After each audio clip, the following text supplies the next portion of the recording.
Hello, everybody, and welcome once again to another exciting episode of the DNA Sports Recap. My name is Darren. That is my man on the right, I guess. On my left, you're right. Yeah, that's weird. It all makes sense. I am on the right. Yeah, that's AJ. What's going I'm on, AJ. Yeah. Oh man, I'm excited. We got some good stuff today. Got a lot of good stuff to talk Yeah. about for sure. For sure. Once again, folks, if you're watching this in our live stream, please feel free to jump in the chat. We love to interact with you during the show. So if you have a comment on what we're talking about, please chime in. Let us know what your thoughts are.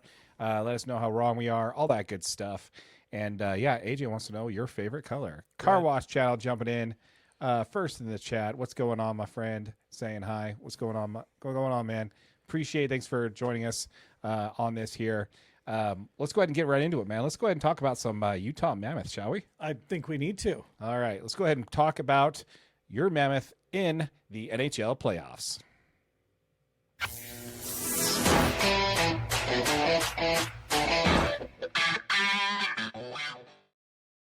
All right, man. Well, hey, AJ, playoffs are here. And believe it or not, the Mammoth are in it. Yeah. That is the first thing to cheer about. After all the talk, too. All the talk. Yeah, absolutely. Absolutely. And again, when it comes to this, we have a few things we want to jump into. First, now the Mammoth did lose. So we're 2 games in at the time of recording. The Mammoth did lose game 1, 2-4. They held the lead on goals from Logan Cooley and Kevin Stenlund. Now, I hear a lot of talk about, that was just a deflection and everything, right? You hear that a lot, but guess what? That's hockey. Yeah. Right? You know, just like a half-court shot that goes in at the buzzer, sends it into overtime, that's just basketball, right? Yeah. Or a pass ball that scores a run in a game, that's just baseball. Yeah, that's what it is. Right? So, you also had Veggie, who had 27 saves. The bottom line is that, you went into the third period with the lead, and you gave it up. You coughed it up, man. You gave it up. And that's something you cannot do for this team. And the big thing is game 1 was really physical. You know what I mean? Yes. Like it was just one of those games where I think the Mammoth took longer than anticipated to really adjust to the super physical play that the Golden Knights were playing with. I mean, and yeah, you have some things kind of, we had some things bounce our way, they had some things bounce their way, but really Vegas controlled the tempo of that game. And I think the score at 4-2 doesn't necessarily depict how much closer that game was. Yeah, no, I mean they went offense, empty net, like to try and get them back in the game when they were down 3-2. But here's some of the comments that I didn't. Here's some of the comments from them post game that I didn't really like. One is this is our first playoff game. I heard that a lot, and I don't know how much I enjoyed that. Like I'm just like, okay, guys, act like you've been there before.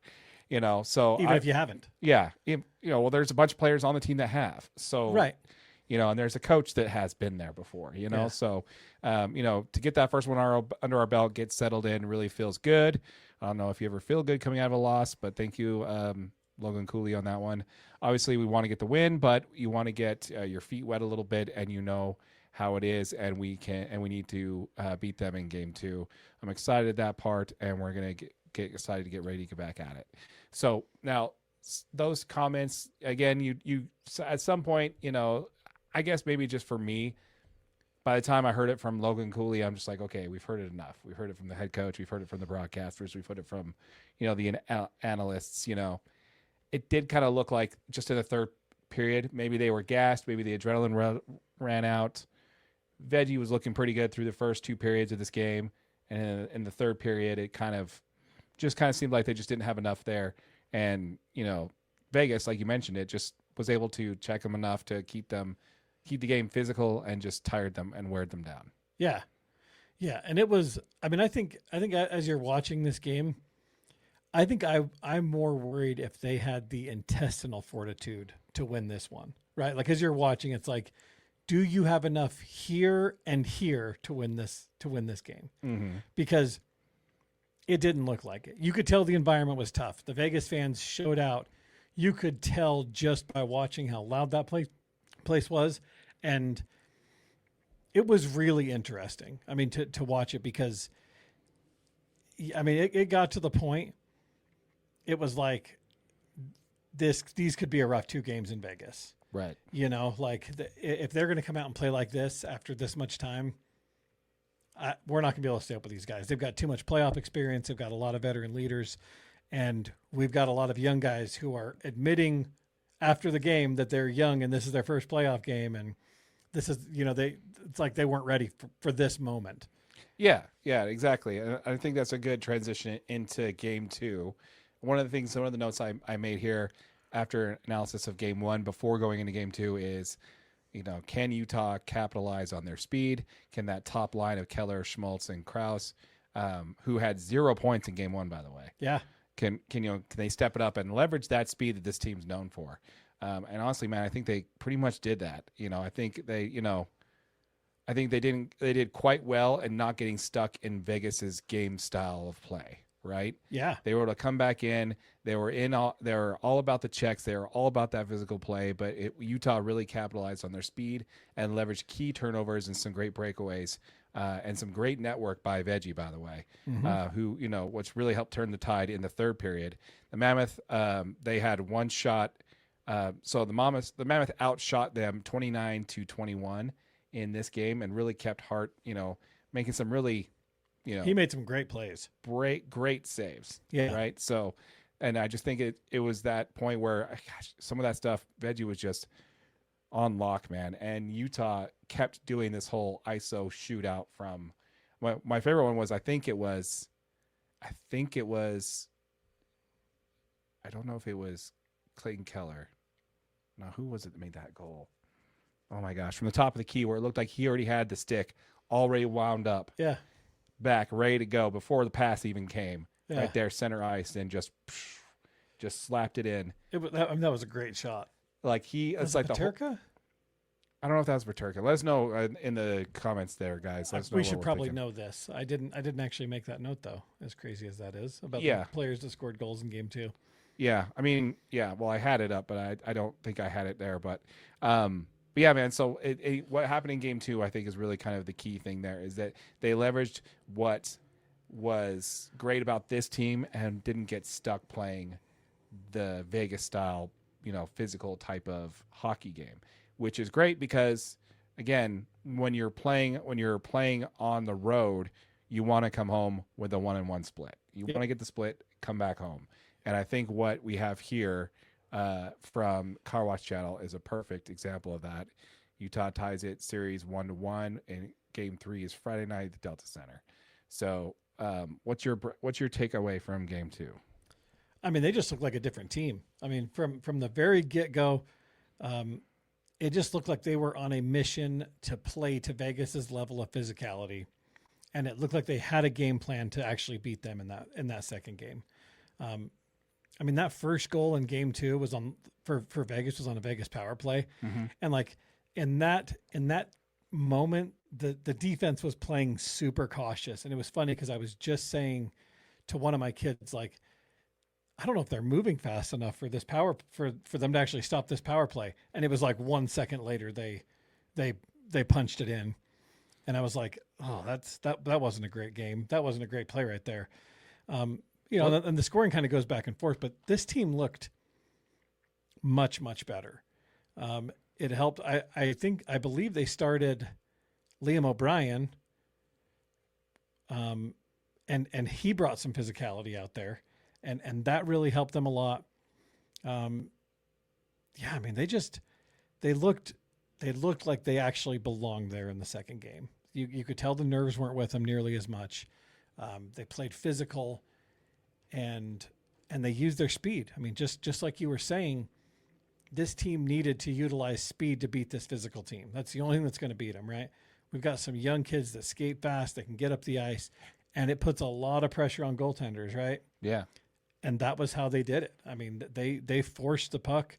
They kept pushing it up the ice. And, I mean, when you apply that many shots, you know, save percentages are what they are for a reason, right? Yeah. Like you can't save all of them. No. Nobody saves all of them. What I thought was really interesting is you notice that both first goals were both on deflections for both teams. Yeah. They both came off of like a deflection off of a skate or just, you know, off the opposite team. Yeah. Like I thought that was pretty interesting. Yeah. Like, oh, that's not how you want to start it. And then they both got them like, okay, we each got one. Yeah. I'm okay. We're square. We're good. Yeah. I'm Puck okay with lie. that. Puck don't lie, you know?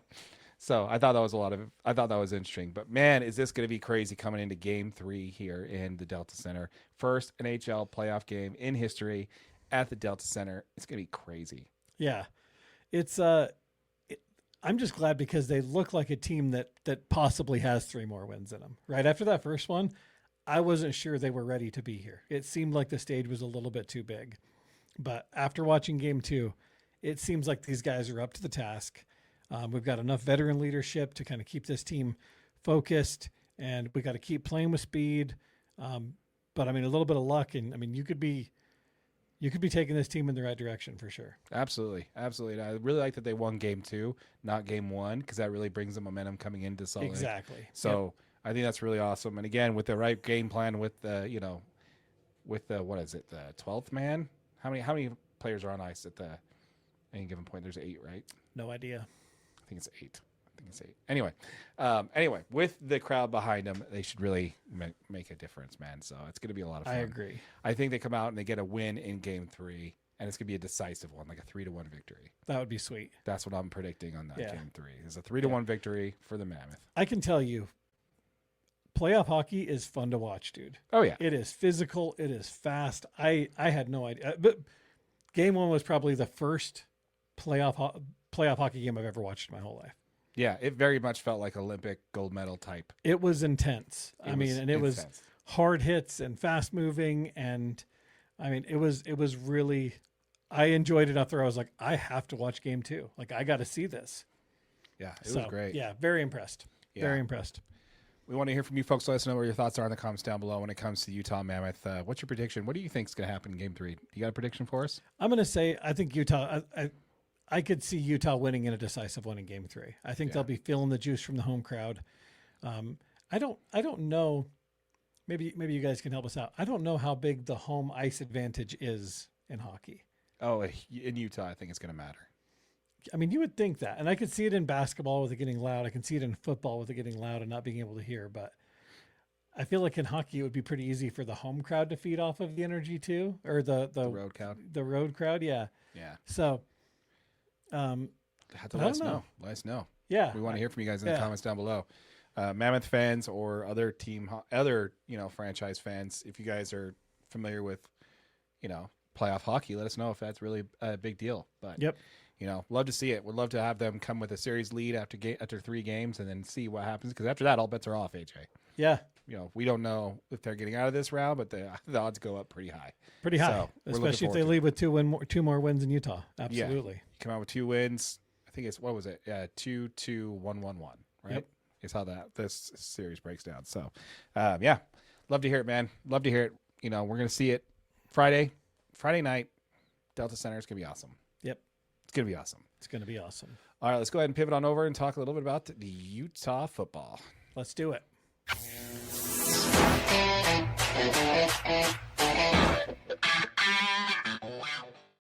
All right, man. So spring ball has come and gone, AJ, and this was the first time with Morgan Scally underneath the big headset, as they say. They do say that. They do. While there's plenty of stuff to discuss about this Utes team coming out of this camp, we want to highlight something that we saw from the press, actually. This is an article from Deseret.com. Which position group made the most progress in spring? Here is what Morgan Scally had to say. So that's the title of the article. That's a very lengthy article for sure. Yes. You gotta love it. Gotta love it. We got Greg Hawkins, channel legend Greg Hawkins jumping in the chat. What's up, Jess? What's going on, man? What's up, Greg? Great to see you. Another one from Car Wash channel. Not much, guys. How you doing? We're doing pretty good. Pretty good. Thank you for asking. We appreciate it. Got the dark rye flowing tonight for sure. Oh yeah. So we got to kill this bottle too, Darren. So geez, for the algorithm that's listening, that's apple juice. The bottle of apple juice. The bottle of apple juice in front of us. And I'm parched. Yeah, exactly. It's been it's a Wednesday. It's been a long week. It's already Wednesday.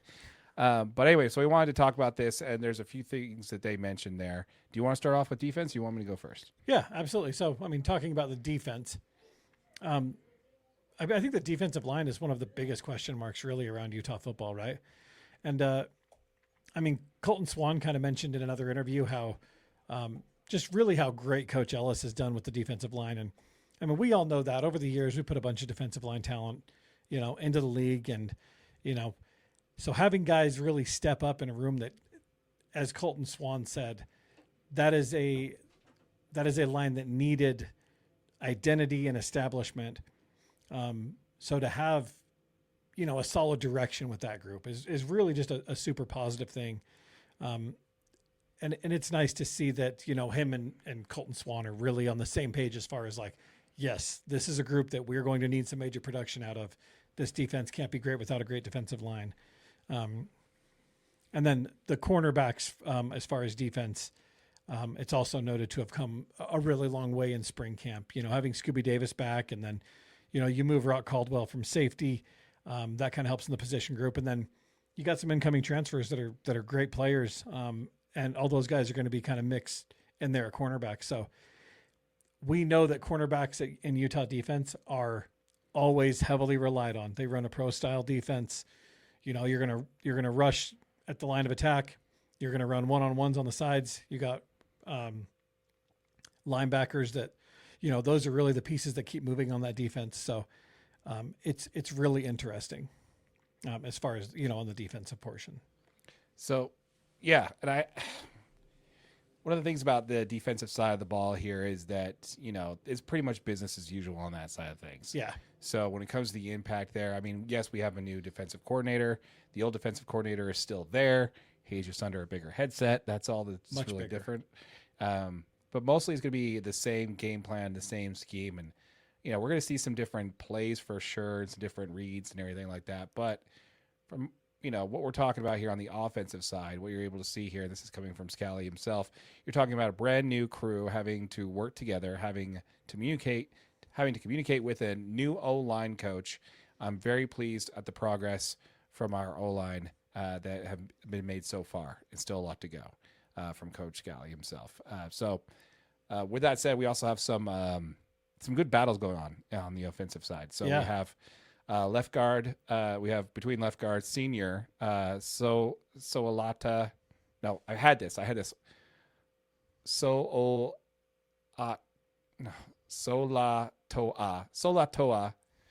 Moeahi. Solatola Moeahi. Solatoa Maiai. No, Moeahi. Moeai. Yeah. Solatoa. Solatoa. Solatola Moeahi. I actually had to look it up in a pronunciation to get it right. And I said it like 4 times. And as soon as I went to say it here, gone. Just completely gone. Anyway, Solatola Moeahi. And you can't say he because you want to put that H on there, but that H isn't there. It's right. Moeahi. Anyway, he's a 5-star. So he's the incoming senior. And we also have the 5-star freshman, Kelvin Obot, that they're going to be battling for that left guard spot on the offensive side there. Now, also in regard to Kelvin Scally, in regard to Kelvin, Scally said, I would say that Kelvin is the guy that you're saying, okay, you've been good for us, and that's pressure for him, right? So he's dealt with a lot of pressure his entire life up until this point, so I'm excited. And then you also have on the right between Cedric Jefferson, the Montana State transfer, as well as the redshirt sophomore due to injury, which was Isaiah Garcia, who will be pushing for that starter spot coming in the fall. Scally mentioned on this one that he's always had good coaching. He's finally getting to the point where where everything's clicking for him, and he's played well at multiple positions along the offensive line. So we expect for him to be able to contribute this season. Yeah. Which is great to hear. Yeah, Isaiah Garcia is a super talented offensive line guy. He came over. He actually went to the same high school as Isaac Wilson. Those guys both came over from Corner Canyon, and he was like one of the top recruits in the state when he chose Utah, and battled a couple seasons worth of injuries, and he's finally healthy and ready to go this season, which is a very, very good news for Utah. Yeah, and there's also a comment here from Devin Dampier, not related to this article, but this was something that he mentioned that he's really looking forward to the play additions that McGivens is working on for strategic moments in games, which is interesting. Yes. That there's going to be that kind of change, So yes. Something you really love to hear. How much of this is real versus how much of this is just coach speak to keep players happy and enrolled? What I noticed probably the most is how little they talked about actual. Oh, that is crazy news. Talk about blowing up our segment. Sorry, back to it. Thanks, Greg. Thanks, Greg. Yeah, we're talking about that later. But of course, the Mets. Forgot what I was even talking about. What I noticed was that the coaches left a lot of names out of this. Yes. You know what I mean? Like they did not talk about very specific players. It was very few and far between. They talked position groups. They talked about guys working together. They were not talking about who their key players were and how they had changed. I mean, maybe pick a guy here and a guy there, like across the whole team, but they weren't talking about specific guys in specific player groups. They weren't like, and I feel like in the past it's been a little bit more specific. So it's really interesting to see that they were so generic with all of their interviews. Yeah, I agree with you 100% on that. And that's kind of where I'm like, okay, are they protecting their depth here? Oh, absolutely. That's 100% what they're doing. Yeah. None of this, like, okay, let's keep the players happy and keep them enrolled in Utah. Yeah. So it's kind of what a lot of what I was expecting to see out of this. It's always like what we talk about when they're back in the old recruiting days, when they come back into fall camp and like, oh, after recruiting, like, we got everybody we wanted. Yeah. You're like, no one's going to come into that pep crowd. Someone's like, man, we missed on everybody. Yeah, we missed on everybody. These guys suck, but we'll take them anyway. Yeah, no one's ever going to say that. So, I don't know, man. I just thought that this was an interesting article for them to talk about when it comes to the players that they mentioned, as well as, it's good to hear, because there's a lot of changes on the offensive end and some on the defense for sure. But just to have them all come out saying, hey, man, spring was a lot more, productive than they were expecting. Yeah. Yeah. Did you see anything from the forever? I'm sorry, I cut you off there. Oh, you're good. I was just going to say, and it was interesting because Scally said that, the most of the production we're going to see is going to come in the next couple of months where it's player-led practices. So right. Obviously the coaches aren't out there. They're leaving it up to the players to get better over the next couple of months. They kind of got time off, step away from the program, recharge the batteries, before we get into fall camp here. So he says this is when the most progress will be made is during player-led practices where players get to, really see how engaged they are in the program. Yeah. Yeah. All right. Well, I have to ask when it comes to the University of Utah and what they did this year, how do you feel about the Forever 22 fan day or fan experience? Did you read anything on it? Did you even bother looking it up to see how it went? Or did you pretty much just dismiss it? Because I just dismissed it. I'm like, whatever, it's not a game. I don't care. I dismissed a lot of it. I feel like I saw all their social media posts about it, and there's kids jumping on mats and players signing autographs. And I don't know. Check out our video last week. You'll get my true opinion on what I thought was going to happen, and I still feel pretty much exactly the same way. Yeah, yeah. We want to hear from you folks. So let us know what your thoughts are. I'll put it up there. There you video go. Last week. Nice. Whenever you say you're going to do that, it's never up there. Oh, it is. Whenever I mark every one of the videos.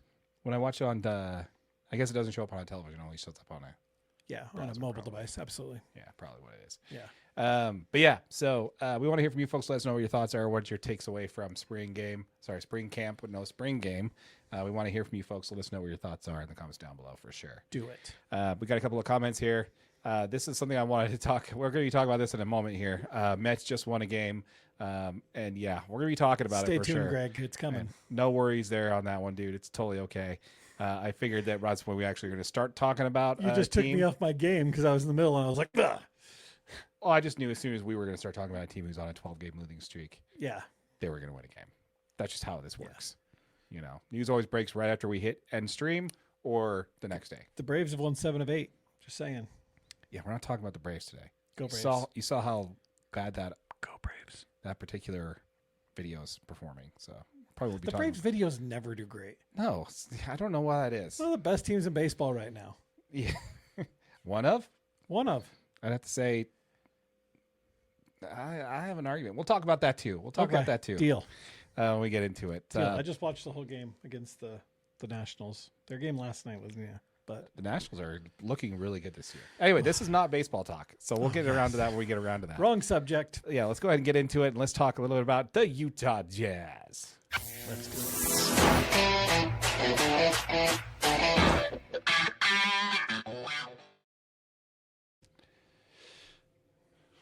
It's first day, guys. He's doing. I am struggling today. I just keep clicking the wrong button too. Like it's like I keep passing it. It's like horrible. That episode of, the second Toy Story where he's like, "Oh, you pass it. Never, too late now. I'm just gonna keep going around the horn." Yeah. That's pretty much it. Yeah, spot on. But yeah, so we got hell yeah, here we go, Jazz. So absolutely, let's go ahead and talk about it. So first, before we get into the news, we want to actually cover something that happened probably about, again, a day after our last week episode, which was when Ryan Smith appeared on the Pat McAfee show. Yeah. Am I supposed to be introducing this one, or are you? I am. Okay. Yeah, but that's a great intro. Yeah, so Ryan Smith, he just went on the Pat McAfee show.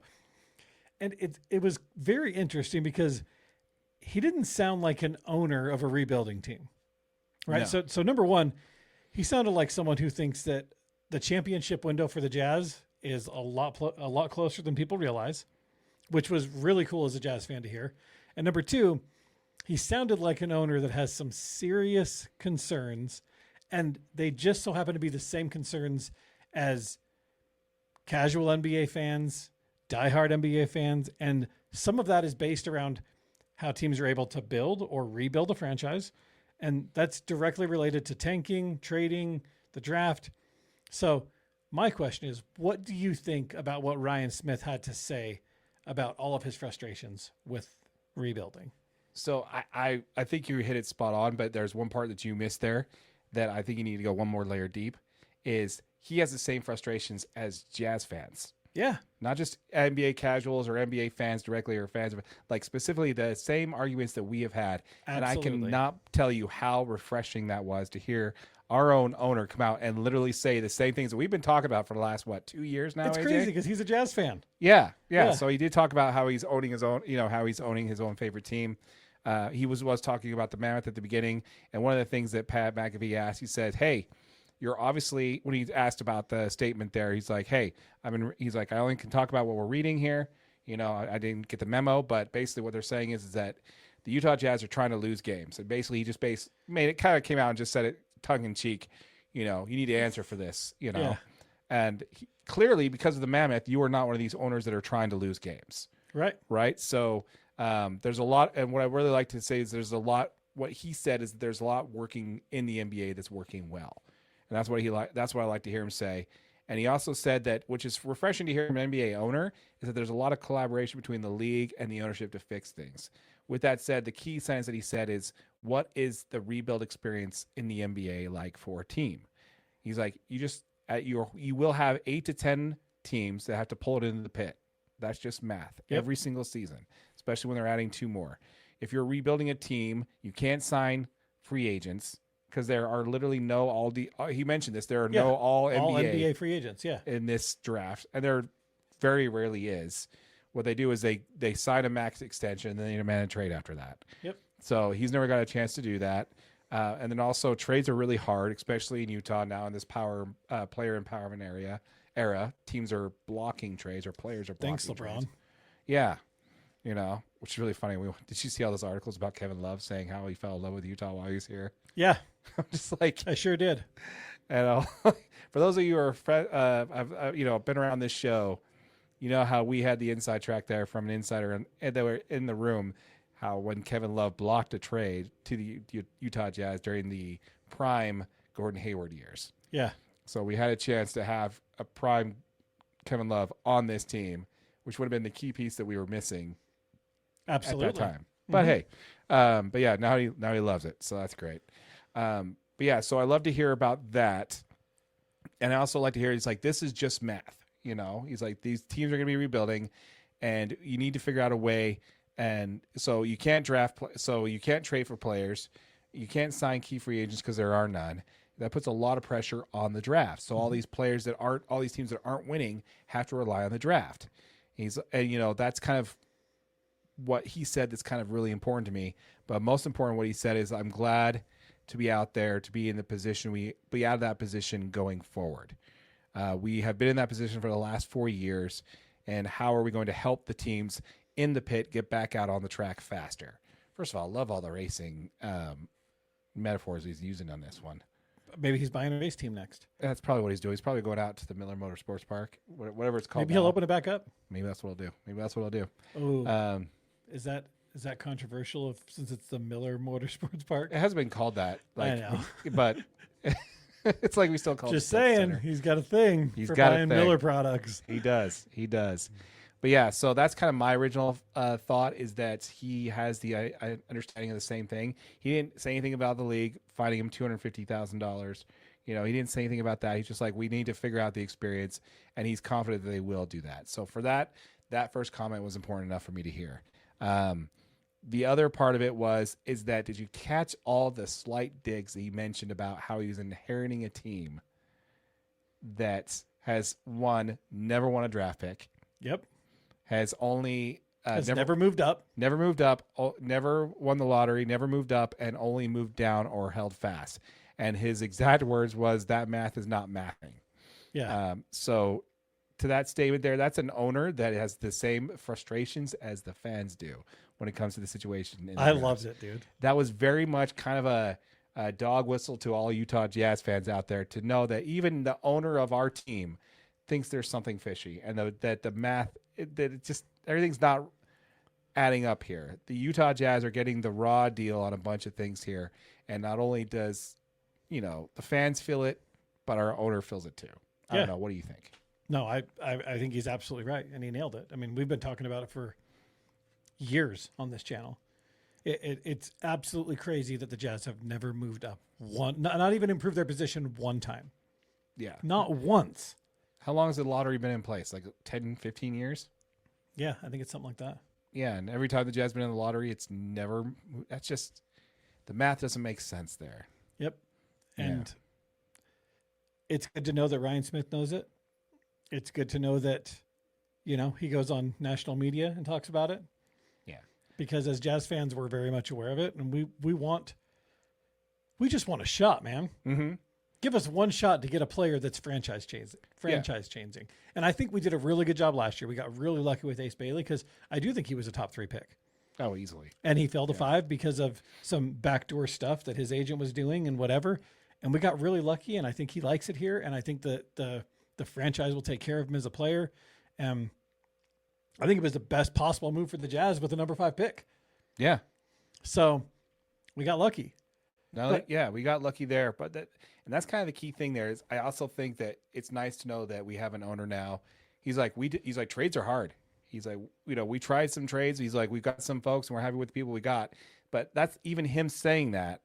You can read between the lines there and saying, yeah, we've tried to make trades and to bring talent into Utah, and we struck out. Mm-hmm. It's like we struck out on players we wanted because either A, the player didn't want to come there, or B, the team didn't want to play ball. Yep. So I'm glad to see that he understands that, and he's felt that pain, and now he understands it, and now he's basically like, he's saying this is the only way we had to work, guys. Yeah, this was it. This was our option. This was our option, and that's what we're going to do. And I think that the key thing you need to take away from this, and again, something we talked about last week, how we're not looking back, we're looking forward. The fact that the owner said what he said, saying, I'm glad we're not in that position anymore, and I look forward to helping other teams get out of the pit as soon as possible. So yeah. I love that, dude. That tells me that no matter what, we're not going to be seeing what we saw last year. We're going to be seeing these players go at it and really kind of give their best. He also made a very other interesting comment. What's that? He mentioned very specifically that Walker Kessler is viewed as a central piece of this team's rebuild. Which is awesome. I mean, I love it. And I think it just says volumes about how this team plans to prioritize re-signing Walker Kessler this offseason, which just reconfirms that obvious, and we all knew this, but the Jazz are in win now mode, right? There's no more trading and waiting and hoping for a solid draft pick. Like we've got this year's draft pick. You got pieces, good pieces in Jaren Jackson Jr. and Keontae George, and Walker Kessler is one of those pieces. Yes. He's a guy that we got to have. Yeah. Not only is it that, it's they made moves assuming he was going to be with this team. Absolutely. Yeah. And that's because he's one of those, I mean, air quotes or not, he's an irreplaceable player. There's only a select few players in the league that can defend like Walker Kessler can. Mm-hmm. at 7'1". I mean, especially if he gets his 3-point shot into the mid 30s, this dude's an absolute weapon, dude. We won't need it next year. We won't, but I'm saying if you can spread 5 guys out on offense and Walker Kessler's even a remote threat from the 3-point line, Yeah, true. that is a scary lineup, dude. Yeah. So, I mean, I hope that the Jazz can make it work. They got to get this Walker Kessler deal done. I mean, and They will. And even if put it together long term and structure it however you need to, but you got to get Walker Kessler back in Salt Lake City next year. Yeah, well, the best part is he is a restricted free agent. So if anybody makes they an can offer, match it. Absolutely. if anybody makes a toxic offer, the Jazz will match it. I honestly don't think if someone offers him a max contract, first of all, no one's going to do that because he had 5 games into the season, then boom, he's done last year. Yeah. So like he's not going to get a max contract. We know ahead of time that the Jazz offered him a $25 million per year contract extension, and he said, no, I don't want that. Like, that's not good enough. And that was before the season started. And that was before the season started. Now, odds are, is another team going to offer him that? Maybe. Maybe not. Maybe not. But what I actually want the Jazz to do is just come to the table with $28 million a year and call it a day. Yeah. Then extend him out till, on his rookie scale contract until he becomes an unrestricted free agent. But I think that number needs to come up a little bit because they're, again, the most dangerous word in basketball is potential. That's a 4-letter word in basketball. Yes, it is. But when it comes to that, I think that what they need to do there is they need to make that offer, sweeten the deal, because nobody else is going to offer him a max contract. And honestly, because he missed all of last year and the year prior to that did not showcase well, and he also didn't showcase well for USA Basketball because he simply just didn't get used by Steve Kerr. They just didn't use him. Right. His stock isn't as high everywhere else as it would be in Utah. So I think if you come up from that $25 million, a little bit and make him feel good about it. Yeah, and honestly, I don't think he gets. I would love to have him sign with Utah without even really testing restricted free agency. But on the same token, there, man, let him test it as long as the Jazz match it. I don't really care. Exactly. Let him be upset with his max contract here in Utah as long as he balls out. Just come out and play, Walker. That's all we want from you, buddy. Exactly. Yep, absolutely. So we had some other interesting Jazz news, and it was kind of funny because the Jazz and the Kings, they finished the season with identical records, right? And they split the 4 games they played this season. And the last time the Jazz beat the Kings on February 11th, it was bad. I mean, we all knew that the Jazz weren't trying to win that game, but they secured that victory over the Kings in the middle of the season. And then now, once again, the Jazz secure another victory over the Kings, but this one's actually a good one. The Jazz win the tiebreaker. It was decided by a random drawing that officially gave them the 4th best odds. It's a coin flip, right? It's not an actual coin flip. It's actually just a random drawing. Is okay, what fair enough. It's referred to in the league. Just a fair random generation of drawing.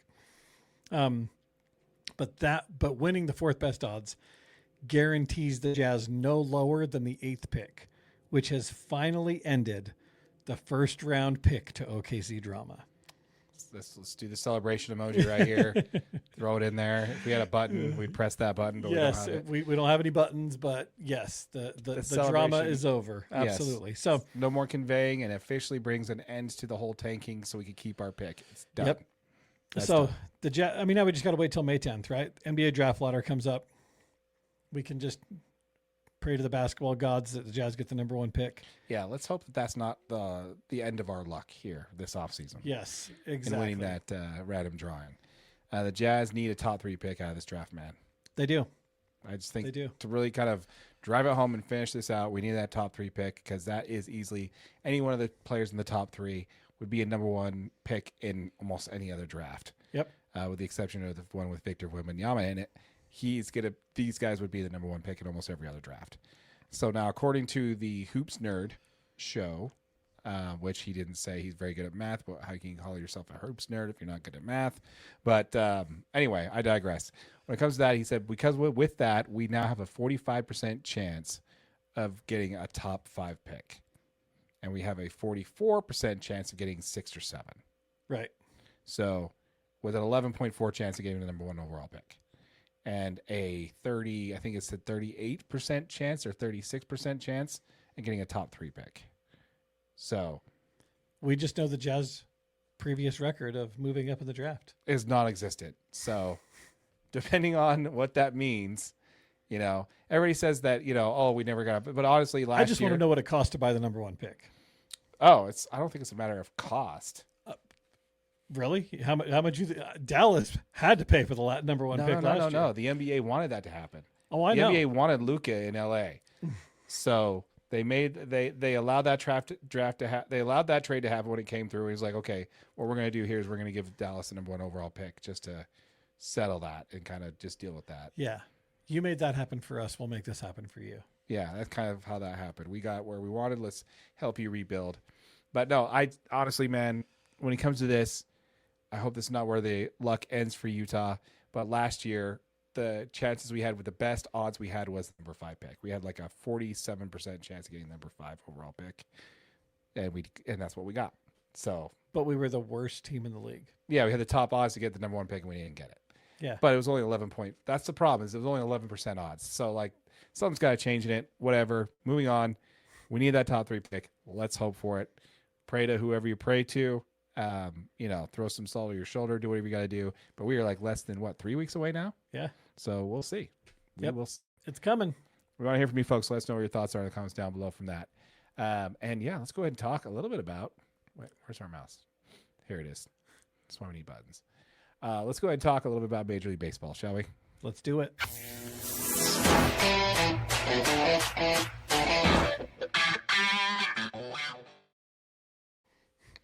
Yes, sir. All right. So, let's go ahead and jump into it, man.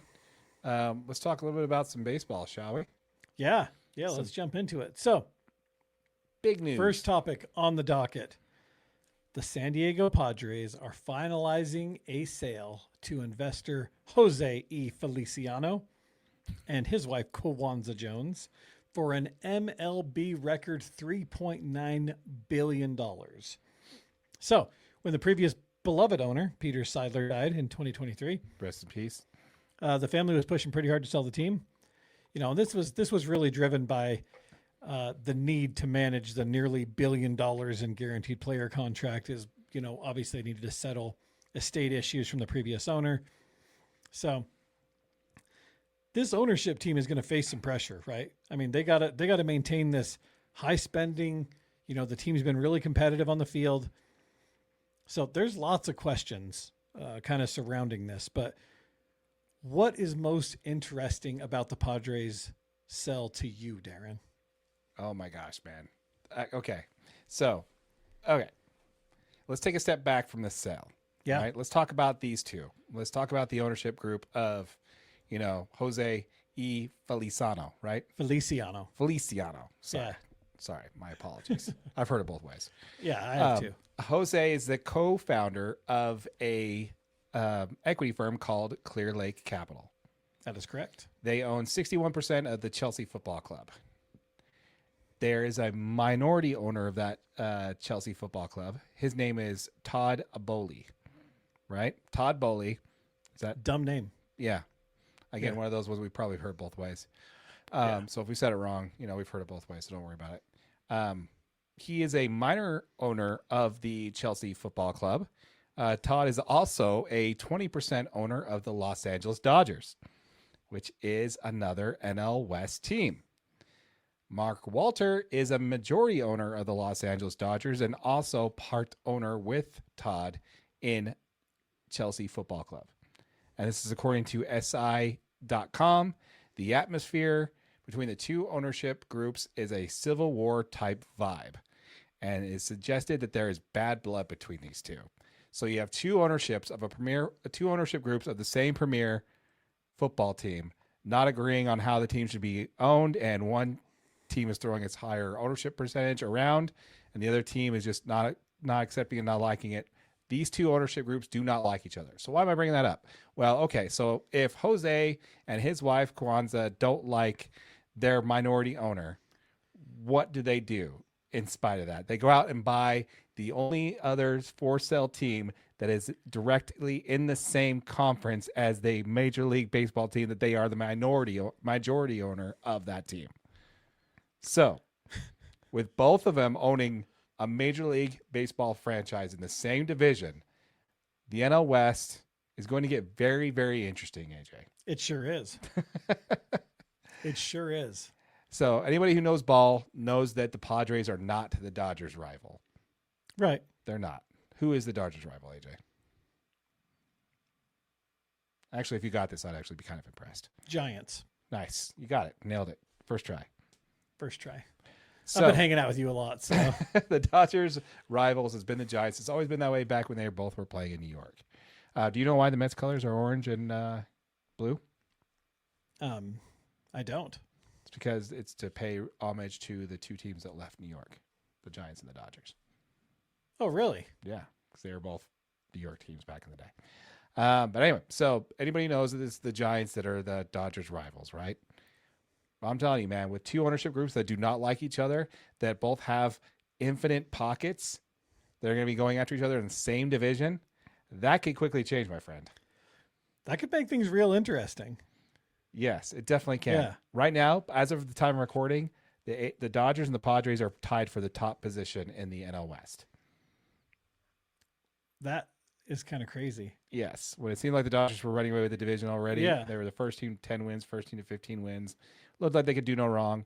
And then they lost 2 games in Colorado. But the Padres weren't losing. Boo. Yeah, the Padres weren't losing, man. And the Padres weren't losing. And believe it or not, the Rockies actually took 2 games from the Blue Jays too, which is really It's interesting. weird. I'm pretty sure I recall somebody saying in their preseason prediction that the Rockies could make the playoffs. I don't know who that was. Wasn't it you? No. I thought you said the Rockies could. No, I said they make it above. I think they can make it to 500. Oh, But okay. they're not going to make it to the playoffs. Absolutely not. The team that's going to make the playoffs is going to be. I said the team that's going to make the playoffs is the A's. Oh, the A's. That's right. Yeah, the Okay, fair enough. San Francisco A's of Oakland. Don't even try to figure it out, Anaheim. dude. It's just gonna hurt Anyway. your soul. But yeah, so that could quickly change, man. And as it sits right now, the new ownership group's not messing around. They actually signed Lucas Giolito. I saw that today, right? Yeah, they signed him today. The Yeah. free agent pitcher. Apparently, free agency is continuing in Major League Baseball. Just keeps going. They signed and Lucas Giolito's no slouch, man. He's a good pitcher. Yeah. He's the one you always reference when you say somebody who successfully survived 2 Tommy Johns.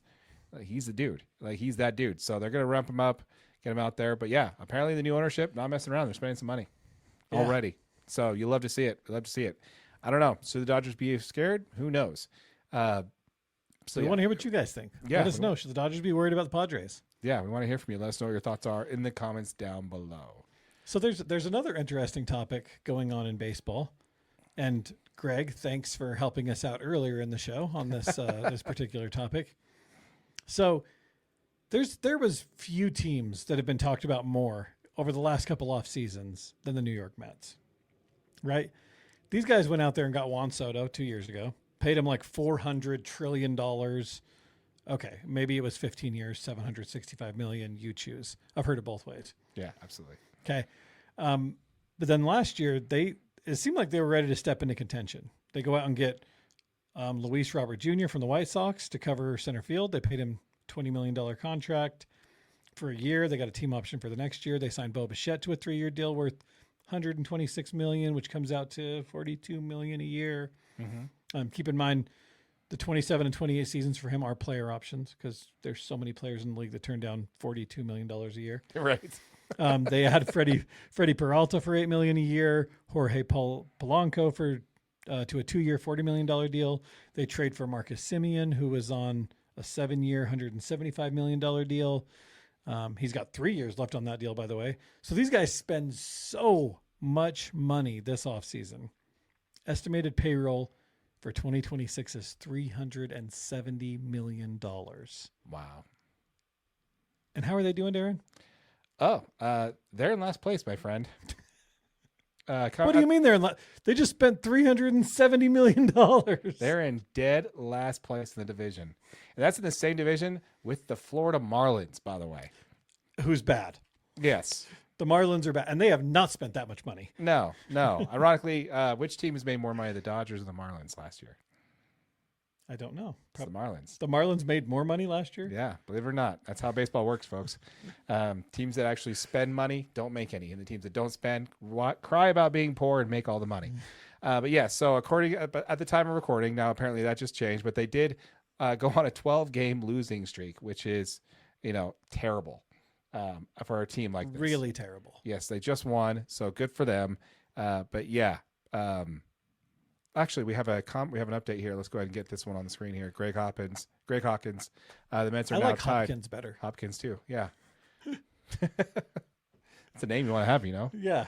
But anyway, so the Mets are now tied for last with the Phillies, who are currently on an 8-game losing streak themselves and have the 5th highest payroll in baseball. Oh, we're getting to that. Also, just for the record, that Phillies 8-game losing streak was very much thanks to the Braves sweep that they handed them. It's just a little broom right there, Yeah. a little dustpan.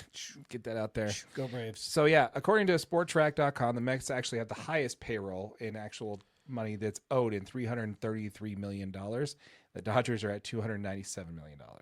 So I think what both of those are both not including penalties and Correct. overages and stuff like that. That is correct. So technically on money wise, that just the players, the Mets actually have the highest payroll in baseball. So what happened to buying championships, AJ? Well, I mean, you can't just buy championships, dude. You can't just go out there and spend all the money in the world and then just win back-to-back championships. No, you definitely cannot. You definitely cannot. And we actually talked about this last week. We did. So I know it's early, and the Mets, they do have the second highest payroll in baseball. They had it last year, actually. They had the second highest payroll in last year, which is funny, AJ, because who missed the playoffs last year? I believe that would be that's right, the New York Mets. That's right. So again, top 3 payroll in baseball doesn't promise you anything. It doesn't mean anything. They did pay Juan Soto like $400 trillion. Don't forget that. Yes, exactly. $400 trillion. So why are they bad, AJ? Well, first of all, they're old, right? You take Soto out of the game, which he took himself out of the game, which if anybody thought he was going to make a 15-year contract without getting hurt several times was not paying attention. You can't be that durable for that long in your career and not get hurt. So anybody's like, oh my gosh, signs that contract, immediately gets hurt. Yeah, it was coming, dude. It was happening. But also you sign him to a 15-year deal so that you could reallocate some of that money over a 15-year contract. Yeah, exactly. So anyway, you take Soto out, and you got a bunch of old dudes on this team. People Really on the old. wrong side of 30. Yeah. I mean, Bo's 28, but he's coming off of a leg thing from last year, and he's also playing out of position. He's playing third base when he's a natural shortstop. Lindor is 32. He's your shortstop, 32. You mentioned Marcus Semien. He's 35 and your second baseman. Luis Robert Jr., he's 29, but again, that guy's made of glass, and he hasn't been the same since Jose Ramirez, knocked him clean out.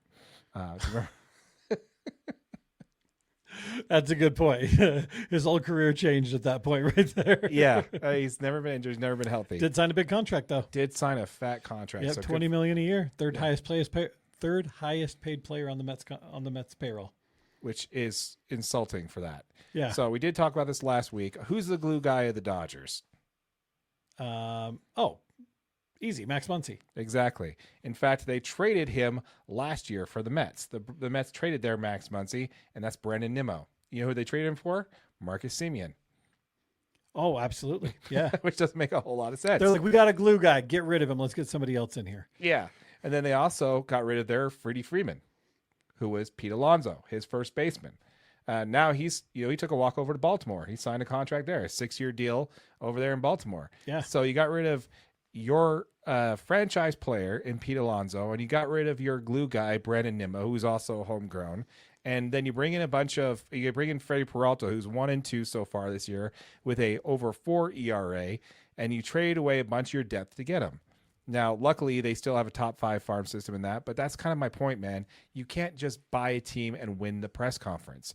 You can't just sign talent. You need the Max Muncies. You need the Pajezes. They won the press conference, though. Oh, they totally won it. Yeah, they totally won it. They won the offseason for sure. Because on paper, looking at it, you're like, this team could be really good. They just signed a bunch of talent. They just paid a bunch of money for all these guys. You think that the ownership and the front office of the Mets would have figured this out when they signed Max Scherzer and what's his name, Verlander?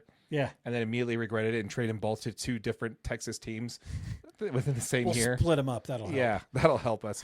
And they're still paying a lot of their contracts, right? Yeah. So you think they would have learned their lesson, but no. You got to understand you have to not only buy talent, yes, when it comes available, but 2, you got to maintain your own talent, which you had in Pete Alonso and Brandon Nimmo. But you also have to develop like your Pajezes and stuff like that and get these guys that are not necessarily the top of the order, but the ones that come through and the ones that come through your system. That's what's important in baseball. You can spend all the money you want. The Yankees have been top 5 in payroll for, the last 5-6 years, And in one of those years, they also didn't make it to the playoffs either. So this whole notion that spending money will buy you a championship, ask Mets fans how that's going for them. I don't think you want to, because they probably won't love that comment very much. Yeah. LOL let Mets, us know man. if you're a Mets fan. Go ahead and tune into the comments. Yeah, let us know. Let us know. Yeah, so congrats on getting that win tonight, guys. Apparently, they traded for Luke Weaver. They're obsessed with stealing Yankees players, by the way. They're just like, come across the subway. Yeah, it's just really weird. Really, really They're weird. like, it's so much more convenient because we don't have to pay them to relocate. I guess so. But yeah, so it's going to be kind of interesting, man. A couple of comments we want to hit there from Greg Hawkins on this one. Cubs have won 8 straight. Let's go. Let's go, Cubs. We got the Cubs and Dodgers this Friday at 8:10 p.m. on Apple TV. Thanks. Sweet. Can you see that? Top 3 teams and run differential. Greg, you just know how to hit. You know how to hit the comments hard on this one, and this is perfect. The top 3 teams and run differentials are the Braves, Dodgers, and Cubs. Go Braves. You love to see it. You really do. I mean, especially for 3 people on the same in the same communication. Yeah. Go Braves. Exactly. You gotta love it. Yeah. So speaking of run differential and speaking, you mentioned the Dodgers twice there. So we gotta talk about the Dodgers. We gotta break in, absolutely. We gotta talk about the Dodgers. Yeah. Shohei Ohtani did it again, my friend. He set only a record that only he can. By the way, we need to leak video to it somewhere of the greatest of all time conversation. Probably be up there. Right up there? Yeah. Okay. But anyway, so did you hear about the record that Shohei Ohtani broke? I mean, I heard about him Or reaching base in 53 straight regular season games. Yes, but before that happened, he actually reached base on 43 games, which broke the most for a Japanese-born player from Ichiro. Oh, nice. And he also, most important part about that, AJ is also in the middle of a 32 scoreless inning streak as well. That is very impressive, dude. So the two-way conversation, I mentioned this in that previous video. Yes. That needs to go to bed because now Shohei Ohtani has set the record for having 32 inning scoreless inning streaks at the same time of being on base 43 games in a row. Yeah. That's the only player to ever do it in history. Babe Ruth did it, but he did it on 2 separate times in 2 different seasons.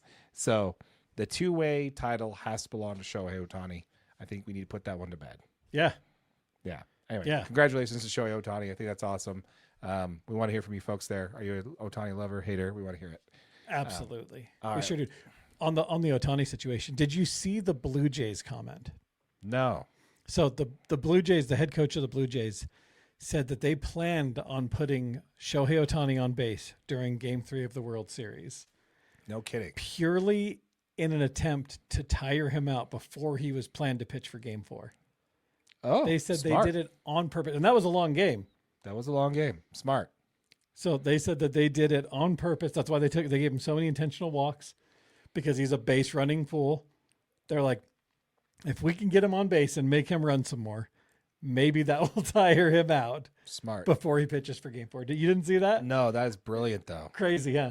Absolutely brilliant. I love it. Did you hear what the Cubs manager had to say about Shohei Ohtani? No. Yeah, basically calling out the Dodgers, saying it's cheating that the Dodgers get to have one extra player because of Shohei Ohtani. Do they get to have one extra player? No, they don't. Everybody has a 26-man roster, and the difference is the Dodgers get to have one more pitcher because he's a player. Because every other team will have 13 pitchers, 13 position players, right? Because you have Ohtani, you technically get to have 13 players, but he's also a pitcher. He doesn't count as one, so you technically get 14 pitchers. So the Dodgers get 14 pitchers and 13 position players. So you only have a 26-man roster, but you basically have 27 players on your team because he is a starting pitcher too. So, I mean, go out and find yourself a two-way player. That's exactly what Dave Roberts said. Dave Roberts said he is a unique talent, and he has a unique rule. Nothing's stopping anybody from doing that. And I'm not saying I'm like, but I just feel like that is a very like void point. Yeah. Because if anybody else had a pitcher that could hit like Shohei Ohtani, they're going to be using them. Yes. Yeah, I like this comment. This basically is like Shohei Ohtani counts as 2, and it's it's the Cubs manager that was saying this, and I think it's funny that everybody's coming out and saying this, but no one seemed to care when he was on the Angels. This wasn't a problem. The 2A Otani rule was a rule that was established in 2022 when he was still with the Angels. No one cared then. They only seem to care now when he's on the Dodgers. Now they're cheating. The Dodgers are cheating now. Yeah. Only now. Yeah. I mean, I will go back and say a little bit there. I think I kind of understand a little bit. Oh, Otani's getting extra time and when it starts to get ramped up, in between innings. There's a little bit of that there, which I think is fair. But it's really funny. It's coming from George Springer in the World Series, where he's like, "Why is he getting to pitch so long? This is ridiculous. Why is he getting so much time?" And when the Blue Jays played the Dodgers, he did it again. He's like, "Oh, why is he getting so much time?" It's really funny to hear from George Springer, a former Houston Astro player, accusing another player of cheating. Right. That's just really funny to me. Yeah. I get a good kick out of that. You sure that's where you want to go with this? Yeah. You sure about that? Yeah. Just like, what are we doing here? What are we doing here? No one cares because the Angels were bad. Yeah. It only matters when the team's good, right? Meanwhile, the Dodgers are on a generational run. Yeah. And you got to knock down the people on the top while they're up there. But yeah, anyway, so talking about people on the top, AJ. Yeah. Let's go ahead and break into it, man. So the power rankings came out on Monday, and there's been a lot of change. Why don't you go ahead and break down the top 3 for us? Well, I don't have this one in front of me, actually. Oh, okay. Well, here you go. I missed. Perfect. Oh, well, now I can see my screen. Okay, we're good. That's kind of where I figured we were at. Okay. Number 1, Dodgers. Same as last week. Number 2, Atlanta Braves. There you go. Please hold the applause. Hold the applause. Up from 3. I can't hear it anyway. Yeah, up from 3, which was a big jump for them. When you're in the top 5, any change is kind of big. I'm just saying. Congrats, my friend. They look like one of the best teams in baseball right now. They definitely do. And that's kind of my argument. I'd say with the Dodgers dropping 2 to the Colorado Rockies, did your team lose 2 to the Colorado Rockies? The Braves have not lost a series this season. Technically, that isn't a loss. It's a push. But the Dodgers have lost a series. And that's kind of my point, though. Yeah. Is that the Braves have not lost a series so far this season. The Dodgers have. So, yeah, you got an argument there, man. It's because they're the Dodgers, though. Yeah. Yeah, and I'm not saying that offensively. You know what I mean? But no. You're the defending 2-time world champions. You're still winning a ton of baseball games. And the Braves look good. But look great. But they've had a few games where it's like, uh-oh. Right. You know what I mean? Like, Reynaldo Lopez came out last night and really, really struggled in like 4 innings. And, that was our first loss in 6 games. Yeah. The last loss was Chris Sale came out and just absolutely fell apart through 4 innings. Mm-hmm. And his only loss this season. And he's 3-1, I believe, now in his 4 starts. So they're, but the Braves look good, man. Defense, their offense has been fantastic. Matt Olson's all of a sudden turned his bat on in the last 4 or 5 games. I think he's got 4 home runs in the last 5 games. Yeah, so well, that's good because that trade where they traded for him and didn't sign Freddie Freeman, I'm like, what are you doing? Like, yeah, comparatively, the production that between Freddie Freeman and Matt Olson hasn't even been close, right? Yeah. So you're kind of like, so it's nice to kind of see him come around there, the hometown kid. The Padres are number 3. This was before the sale was finalized and everything. Really cool to see them at the number 3 spot because, again, having this team in the same division as the Dodgers is going to be nice because it's going to be nice to have the Dodgers actually have something to play for throughout the rest of the season, which is something I'll get into in Greg's comment here in a minute. But yeah, it's kind of nice to actually have a reason to want to play the regular season for the Dodgers. Yeah. Yeah, like they need to win. Yeah. They got to keep winning. They can't take a bunch of early losses. Yeah. Number 4 is the Yankees, down from number 2 down to number 4. But the one that I actually want to talk about here, and sorry, Yankees fans, we're skipping right over you, but you're still in the top 5, so just be happy about that. Yeah, be happy. Number 5 is the Pittsburgh Pirates. AJ?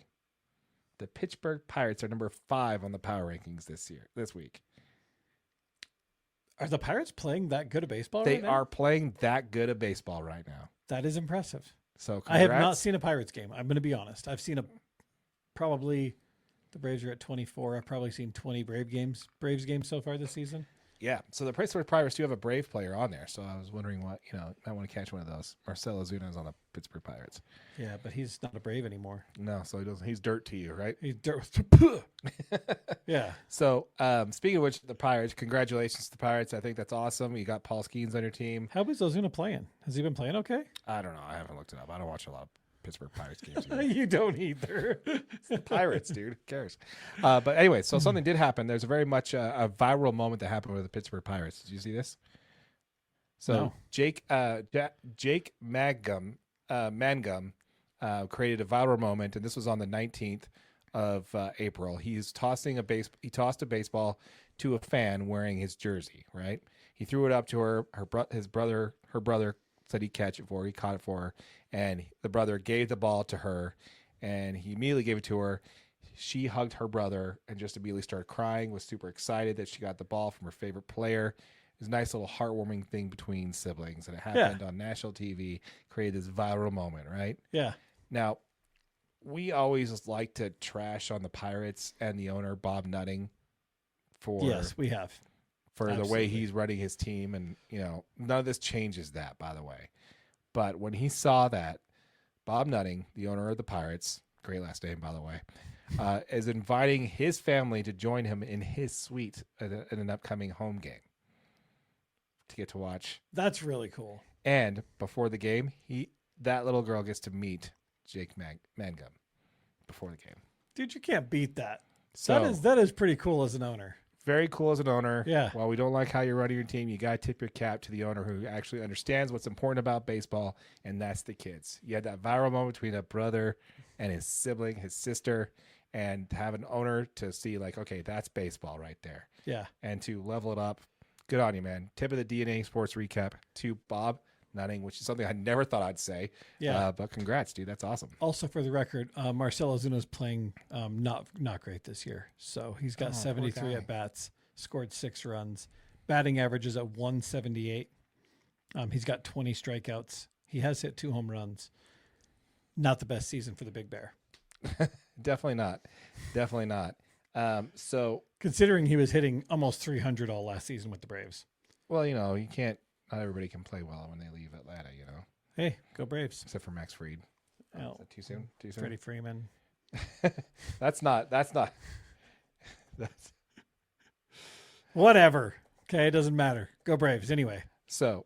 Before we jump off on that, there's one thing I want to talk about when it comes to Major League Baseball, and that is jerseys. We talked last week about our favorite jerseys that were coming up for sale, Yep. and let's see here. Let's go with this. Is this what I was looking for? Here it is. I hate this when you try and pull up a thing here. It doesn't really work the way you want it to work. Let's see here.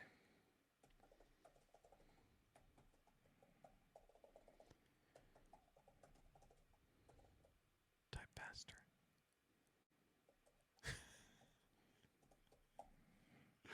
Okay. So, do you want to hear the list? Oh my gosh. Just give me I do want to hear the list. So, top selling list of Major League Baseball. Take a guess who's the top 3. Shohei Ohtani. Shohei Ohtani's Mike number 1. Trout. Nope. If I can get this to actually pull up what I want it to pull up. Who would be next? Aaron Judge. Nope. I can't believe I can't pull this up. Okay. MLB. Ohtani's number 1, though, for sure. Tommy's number 1. Absolutely. Okay. Um, Number 2. Who's the next most popular baseball player? I would say Aaron Judge would probably be. Is he number 3? Nope, not number 3. So the top 1 is Shohei Ohtani. Number Okay. 2 is going to be Yoshinobu Yamamoto. You're kidding me. No, so the top 2 selling jerseys in Major League Baseball right now is going to be Dodger players. Okay. Number 3 is Aaron Judge. You're correct on that one. Okay. Okay, number 4 is Cal Raleigh, Seattle Mariners. Number 5, Mookie Betts.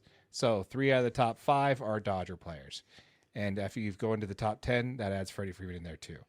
But Is there any Brave players in the top 10? no, Damn no, it. none of the top 10. But do you It's want to rigged. know? This is a rigged system. But do you want to know who's got more jersey sales than Bryce Harper, Juan Soto, Vladimir Guerrero Jr., Francisco Lindor, Ronald Acuna Jr., Paul Skeens, Josh Naylor, and Christian Yelich. I do. Kike Hernandez. Kike! I don't hate that at all. So a nice little throw that out there. That's It's actually, a little fun that's thing. actually awesome. Yeah. Number 12. I want to know people that like, because I'm not a Dodgers fan, right? But are people that not Dodgers fans? Are you guys also fans of Kike Hernandez? Oh, he's so awesome. He's so funny, dude. Watch any of his interviews and then tell me how you can't love him. Do you know what he said what he'd be doing right now if he wasn't playing baseball? No. He said, I'd probably be a stripper. Yeah, that sounds like a Kike answer. Yeah. Number 12. 12 most selling jersey in Major League Baseball, Kike Hernandez. And he's not even like a full-time starter for that team. Is he? No, he's not. He hasn't even started playing this year yet. But yeah, number 17 is Ronald Acuna Jr., which is the only Brave on the list. Go Braves. Pico Armstrong is number 10, by the way, Greg. So nice That's to see actually you. really good. Yeah, so it's really cool. I thought that was a fun little thing there. I want to throw there at the end of the episode there. A couple things here we want to talk about. First is the Dodgers are playing a different strategy than the rest of us. Early losses mean nothing to LA. Absolutely. As long as going into October, everybody's healthy, But you also want to win your division, though. Do we? Do you not? You got the Padres in there? True. Now we do. But right now it's going to be an issue. But honestly, that would actually just be terrible where you go into the playoffs, you win. This actually happened. You win the division and then you immediately get knocked out in the first round by a wild card team that's, so it's what happened when the Dodgers and the Giants both made the playoffs. The Giants won the division. The Dodgers won the wild card. It's the only time the Dodgers have lost the division in 15 years straight. They've won the division every single year. And they immediately drove the Dodgers and then lost it in 5 games to the Dodgers. Yeah, so that happens. Anyway, last comment here we got from Greg Hawkins is the entire NL Central is playing lights out in dude, baseball that is right now. so true. So, except for the Brewers, aren't they in last place right now too? Brewers are 13-10. No, I could have sworn they were. Who am I thinking of? The Pirates are they're tied with the Pirates at 13-10. Oh, okay. Yeah. So the Pirates are. You were just saying how Pirates are in the power rankings. The Reds are top of that division right now, 16-9. Yeah, gosh. Cubs are 15-9. Yeah. Reds 16-9. Cardinals, Brewers, Pirates. My goodness. That is a tough division right now. Holy cow. Wow. Where'd that come from?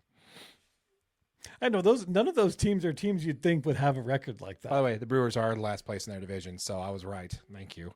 Are they? Yeah, they're in the last place of their division. They're 13-10, 2 games back of the Reds, who are 16-9 in their division. So see, that's weird because mine shows them tied with the Pirates at 13-10. The Pirates are 14-10. Oh, okay. Maybe this didn't. I'm on the MLB app.